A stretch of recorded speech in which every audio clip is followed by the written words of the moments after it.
For most of human history, life moved slowly. Work was done by hand, and families lived where they were born. The rhythm of life followed the sun, the seasons, and tradition. Then, in the late 1700s, the world began to accelerate. In Britain, machines powered by steam replaced human muscle. Iron frames and spinning wheels filled newly built factories. Cloth that once took weeks to make could now be produced in hours. Coal burned day and night, feeding engines that never tired. People followed the machines. Rural villages emptied as families crowded into growing cities. Streets filled with smoke. Tenements rose quickly and cheaply. Workdays stretched from dawn to darkness. Men, women, and children labored beside clattering machines, trading fresh air for wages. Wealth accumulated, but unevenly. Factory owners prospered. Merchants expanded their reach. Meanwhile, workers endured dangerous conditions, low pay and little protection. Cities grew faster than sanitation systems could keep up, and rivers darkened with industrial waste. At some point, a question becomes unavoidable. If industry was advancing so quickly, did life actually get better for the people inside those factories? That's the right question to ask. Better? That depends on who you ask, lad. From the perspective of the working class, dismissed by elites as the great unwashed, the first industrial revolution was not comfort or opportunity. It was survival. We were pushed into cities that weren't ready for us. No sewers, no clean water, just soot and cramped tenements. 14-hour days in textile mills just to afford a crust of bread. Yet the transformation could not be stopped. Steam power spread beyond textiles into transportation.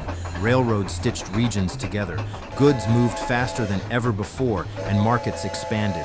The first industrial revolution permanently altered how people worked, lived, and traveled, even as it strained those caught inside it. Just as societies began to adjust, a second wave of change arrived. By the late 1800s, industry was no longer driven by steam alone. Electricity lit streets and factories, oil-powered engines, steel replaced iron, stronger, lighter, and more flexible than anything before.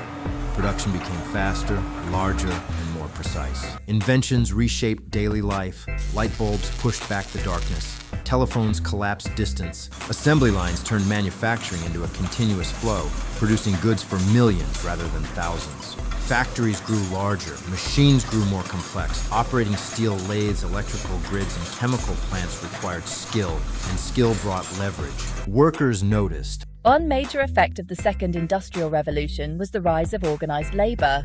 We formed unions. We demanded safer conditions, shorter hours, the 8-hour workday. In the first, we were replaceable parts of a machine. In the second, we became something else. Consumers. Cities slowly began to change. Advances in chemistry and biology led to public health reforms.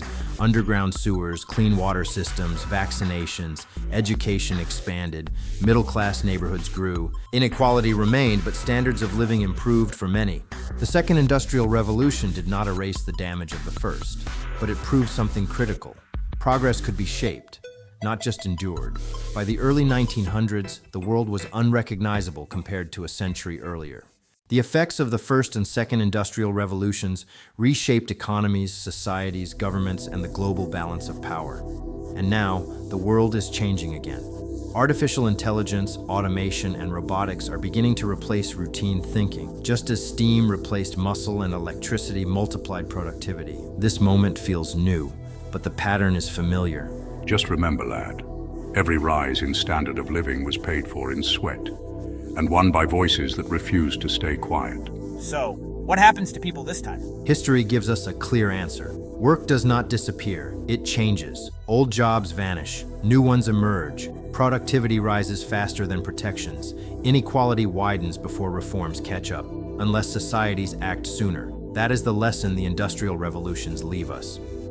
So the question is no longer, can we trust what we see? The question is, how do we know? This is why history matters, not to memorize facts, but to verify them. Artificial intelligence can expand access to education, translate languages instantly, reveal patterns humans might miss, and even reduce dangerous labor, and give people more time for creativity, care, and learning. The danger is not artificial intelligence itself, but unprepared societies using it. If AI is shaping the next great revolution, then education must adapt with that technology. and human judgment must remain central. So when you see that catchy headline or a meme designed to trigger an emotional response, pause and remember to apply OPCVL to whatever message being presented. Who created it? What was their purpose? What is the full context? What is the value of this information, and what are its limitations, its bias, or what's being left out? That pause is the difference between thinking critically and letting the screen decide what you believe.